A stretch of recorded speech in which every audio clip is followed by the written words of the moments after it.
চলে এসেছি উইন্ডির লাইভ স্ক্রিনে রয়েছে আমরা এসিএম ডেভেলপমেন্টাল বজ্র বৃষ্টি মোড়ে। তো যেটা আমরা পাচ্ছি আজ আমাদের দক্ষিণবঙ্গের ওপর কিন্তু হালকা পরিমাণে বজ্রঝড় এবং বৃষ্টি থাকতে পারে, যেটা বর্তমানে পাওয়া যাচ্ছে।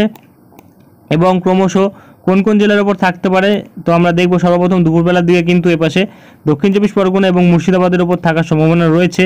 এবং বজ্রঝড় বৃষ্টি মোড়ে দেখলে কিন্তু দেখা যাচ্ছে যে এইসব জায়গাগুলিতে কিন্তু বিশেষ করে আমরা এপাশে মুর্শিদাবাদের দিকে দেখতে পাচ্ছি এবং সন্ধ্যাবেলার দিকেও কিন্তু মুর্শিদাবাদের দিকেই ভারী পরিমাণে থাকতে পারে এবং তারই সাথে পূর্ব বর্ধমানের দিকে থাকবে এবং দুর্গাপুরের দিকে থাকবে এবং এপাশে কিন্তু নদিয়ার দিকে কিছু জায়গায় থাকতে পারে এবং শালিকুপা, ফরিদপুর, বাংলাদেশের এবং নগরপুর এই জায়গাগুলিতে থাকতে পারে। এবং এপাশে কিন্তু আমাদের কলকাতা এবং তার আশেপাশে যেসব জেলাগুলি থাকছে সেখানে কিন্তু তেমন কোনো বজ্রঝড় বৃষ্টি থাকার সম্ভাবনা নেই। আগামীকাল থাকবে বজ্রঝড় বৃষ্টি এবং প্রতিটা জেলার মধ্যেই কিন্তু আগামীকাল ভারী বৃষ্টি থাকার সম্ভাবনা রয়েছে। বিশেষ করে কিন্তু এপাশে দেখা যাচ্ছে আগামীকাল বিকেলবেলার দিকে কিন্তু এপাশে হুগলি এবং নদিয়া এবং উত্তর চব্বিশ পরগনা, কলকাতা এবং তার সাথে পশ্চিম বর্ধমান, পূর্ব বর্ধমান এই জায়গাগুলিতে কিন্তু থাকতে পারে ভারী পরিমাণে বজ্রঝড় বৃষ্টি। এবং ক্রমশ এই দুই দিনে বজ্রঝড়ের বৃষ্টির ফলে কতটা পরিমাণে বৃষ্টি থাকতে পারে তার উপর কিন্তু আমাদের নজর রাখতে হবে।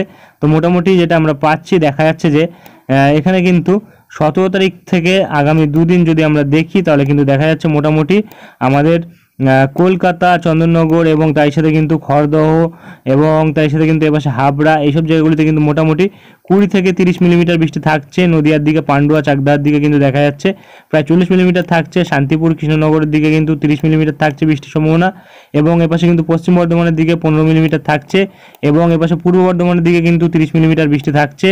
এবং বোলপুর, দুর্গাপুর, আসানসোল, চিত্তরঞ্জন, সিউড়ি এবং এপাশে রামপুরহাট, দুমকা, আজিমগঞ্জ এবং দমকল, বহরমপুর, করিমপুর এবং এপাশে জঙ্গিপুর এইসব জায়গাগুলিতে কিন্তু দেখা যাচ্ছে মোটামুটি 15 থেকে 20 মিলিমিটার বৃষ্টি থাকতে পারে।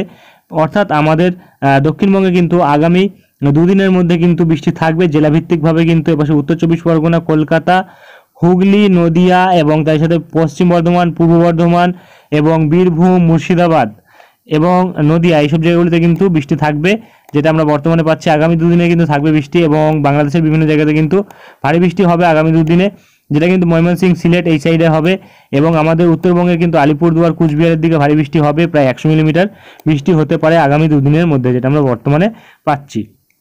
এবং ক্রমশ যদি আমরা বজ্রবৃষ্টি মোড়ে যাই এবং এগিয়ে গিয়ে দেখি আস্তে আস্তে কতটা পরিবর্তন ঘটছে, তাহলে কিন্তু 19 তারিখের দিকে কিন্তু দেখা যাচ্ছে যে আমাদের কলকাতা এবং তার সাথে আরও আশেপাশে যেসব জায়গাগুলি রয়েছে সেই সব জায়গাগুলিতে কিন্তু বৃষ্টি থাকছে। এবং বৃষ্টির পরিমাণ যদি আমরা দেখি দেখা যাচ্ছে মোটামুটি 19 তারিখ থেকে পরের দুদিনে কিন্তু বৃষ্টি থাকছে প্রায় অনেকটা জায়গা জুড়ে। এপাশে কিন্তু হাওড়ার দিকেও বৃষ্টি প্রবেশ করছে এবং মোটামুটি কিন্তু 12 থেকে 15 মিলিমিটার বৃষ্টি, তেমন কোনো বিশেষ ভারী বৃষ্টির সম্ভাবনা কিন্তু নেই। কলকাতা, হাওড়া, হুগলি এবং তার সাথে কিন্তু নদিয়া এই জেলাগুলির মধ্যে কিন্তু বৃষ্টি থাকবে। পূর্ব পশ্চিম বর্ধমান এবং মুর্শিদাবাদ, বীরভূম এই জায়গাগুলিতে থাকবে। বাঁকুড়ার দিকেও বৃষ্টি থাকবে, যেটা আমরা বর্তমানে পাচ্ছি। এবং ক্রমশ যদি এগিয়ে যাই তারপরে দেখা যাচ্ছে কিন্তু 21 তারিখ থেকে 23 তারিখের দিকেও কিন্তু হালকা বৃষ্টি থাকছে, তেমন কোনো বিশেষ ভারী বৃষ্টি নেই। এবং ক্রমশ তারপরে যদি 23 তারিখ থেকে পরের 8 দিনে যদি আমরা বৃষ্টি দেখি তাহলে কিন্তু দেখা যাচ্ছে দক্ষিণ চব্বিশ পরগনা এবং তার আশেপাশে যেসব জায়গা থাকছে সেখানে কিন্তু 115 মিলিমিটার বৃষ্টি অর্থাৎ ভারী বৃষ্টি থাকার সম্ভাবনা রয়েছে।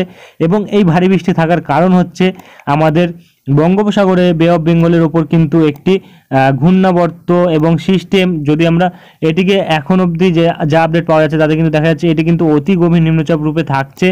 এবং তারই সাথে এটি অতি গভীর নিম্নচাপ রূপে থাকার মেন কারণ হচ্ছে আমাদের আরব সাগরে কিন্তু 23 তারিখের দিকেই একটি ঘূর্ণিঝড় সৃষ্টি হচ্ছে, যার জেরে কিন্তু এই ঘূর্ণিঝড়টি ক্রমশ সৃষ্টি হওয়ার পর কিন্তু এপাশে উত্তর পশ্চিম দিক বরাবর অগ্রসর হওয়ার পর কিন্তু ক্রমশ আবার রিটার্ন চলে আসছে এবং এসে কিন্তু এপাশে গুজরাটের ওপর প্রভাব ফেলছে এবং আঘাত ফেলছে। এবং এই ঘূর্ণিঝড়ের কিন্তু সর্বোচ্চ গাস্টিং থাকছে, যদি আমরা দেখি সর্বোচ্চ গাস্টিং 23 তারিখের পর থেকে কিন্তু আমরা দেখতে পাচ্ছি আস্তে আস্তে কিন্তু এটি শক্তি বাড়াচ্ছে এবং ক্রমশ 26-27 তারিখের দিকে কিন্তু এটি সরে যাচ্ছে। এপাশে তারপরে কিন্তু আবারও রিটার্ন ব্যাক করছে, যেটা আমরা বর্তমানে দেখতে পাচ্ছি 28 তারিখের দিকে কিন্তু রিটার্ন আসছে এবং ক্রমশ কিন্তু এটি এপাশে গুজরাটের দিকে কিন্তু আবারও সরে যাচ্ছে। সুরাট এবং এপাশে ভবনগর এবং জুনাগড় এইসব জায়গাগুলিতে কিন্তু ভারী পরিমাণে গাস্টিং থাকবে এবং বৃষ্টিপাত কিন্তু এইসব জায়গাগুলিতে থাকবে। নাসিকের দিকেও কিন্তু ভারী পরিমাণে বৃষ্টি থাকবে এবং ক্রমশ কিন্তু এটি নাসিকের ওপর দিয়ে প্রবেশ করছে এবং এর ফলে কিন্তু ভারী পরিমাণে বৃষ্টি থাকছে এবং এই ঘূর্ণিঝড়টি সৃষ্টি হওয়ার ফলে কিন্তু আমাদের বঙ্গোপসাগর এবং আরব সাগরের আশেপাশে যেসব জায়গাগুলি থাকছে সেসব জায়গায় সমস্ত জলীয় বাষ্প কিন্তু এটি টেনে নিচ্ছে, যার ফলে কিন্তু এখানে তেমনভাবে কোনো সিস্টেম সৃষ্টি হওয়ার সম্ভাবনা কিন্তু থাকছে না। তবে এখানে কিন্তু একটি সিস্টেম থাকছে যেটা কিন্তু অতিগভীর নিম্নচাপ রূপেই থাকছে এবং এপাশে কিন্তু বর্তমানে এটি কিন্তু মায়ানমারের দিকে প্রবেশ করছে। এটা কিন্তু আমরা বজ্রবৃষ্টি মোডে দেখতে পাবো ভালোভাবে যদি আমরা দেখি। ক্রমশ এখানে কিন্তু দেখা যাচ্ছে যে একটি সিস্টেম রয়েছে লো প্রেশার এরিয়া এবং ক্রমশ কিন্তু এটি আস্তে আস্তে কিন্তু আমরা দেখতে পাচ্ছি মায়ানমারের দিকে প্রবেশ করে যাচ্ছে এবং এটি কিন্তু অতিগভীর নিম্নচাপ রূপেই থাকছে এবং এর ফলে কিন্তু ভারী বৃষ্টিপাত থাকছে আমাদের দক্ষিণবঙ্গ, বাংলাদেশের বিশেষ করে কিন্তু মহেশখালী এবং এপাশে কিন্তু চাকারিয়া এবং নাইখংচারি এই দিকটাতে কিন্তু ভারী পরিমাণে কিন্তু বৃষ্টিপাত হওয়ার সম্ভাবনা রয়েছে, যেটা আমরা বর্তমানে পাচ্ছি এবং ক্রমশ কিন্তু এটি মায়ানমারের দিকে প্রবেশ করে যাচ্ছে এবং তারই সাথে কিন্তু আমাদের দক্ষিণবঙ্গের দিকেও বৃষ্টিপাত ঘটাচ্ছে এবং অপর দিকে কিন্তু এপাশে একটি যে ঘূর্ণিঝড়টি রয়েছে সেটি কিন্তু এপাশে বৃষ্টিপাত ঘটাচ্ছে। অর্থাৎ আমাদের পশ্চিম ভারতবর্ষ এবং পূর্ব ভারতবর্ষে কিন্তু ভারী পরিমাণে বৃষ্টি থাকবে, যেটা আমরা বর্তমানে পাচ্ছি এবং এই নিম্নচাপের ফলে অথবা এই ঘূর্ণিঝড়ের ফলে এবং এটি যদি ঘূর্ণিঝড় কোনোভাবে রূপ নেয় তাহলে কিন্তু এর নাম হতে পারে ঘূর্ণিঝড় মন্থা, যেটা আমরা বর্তমানে পাচ্ছি এবং ক্রমশ যদি এই ঘূর্ণিঝড়টি এটি যদি ঘূর্ণিঝড়ে পরিণত হয় তার নাম হতে পারে মন্থা এবং এই যে সিস্টেমটি রয়েছে তার প্রভাবে বৃষ্টিপাত কতটা থাকছে সেটা আমরা দেখব বৃষ্টির পরিমাণে গিয়ে। কারণ এই যে বৃষ্টিটা থাকছে, এই যে সিস্টেমটা থাকছে তার ফলে যদি আমরা দেখি মোটামুটি দুদিনে যা বৃষ্টি হবে তাতে কিন্তু দেখা যাচ্ছে যে আমাদের দক্ষিণবঙ্গের দিকে কিন্তু প্রায় 80 থেকে 100 মিলিমিটার বৃষ্টি থাকবে দক্ষিণ চব্বিশ পরগনার দিকে এবং এপাশে কলকাতা এবং উত্তর চব্বিশ পরগনার দিকে কিন্তু 40 থেকে 50 মিলিমিটার বৃষ্টি থাকবে। প্রায় প্রতিটা জায়গাতেই কিন্তু 40 থেকে 50 মিলিমিটার বৃষ্টি থাকবে। বাংলাদেশের চট্টগ্রাম, মহেশখালীর দিকে কিন্তু যেটা আমরা পাচ্ছি 200 মিলিমিটারের ওপর বৃষ্টি থাকবে এবং ক্রমশ যদি এটি দিক পরিবর্তন করে আমাদের বঙ্গের দিকে চলে আসে তাহলে কিন্তু বৃষ্টির পরিমাণ কিন্তু আমাদের দক্ষিণবঙ্গে অনেক পরিমাণে বাড়বে।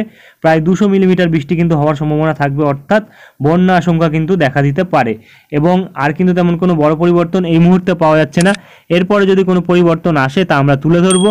আজকের ভিডিওটি আমরা এখানেই শেষ করছি, দেখা হবে নেক্সট ভিডিওতে। ধন্যবাদ।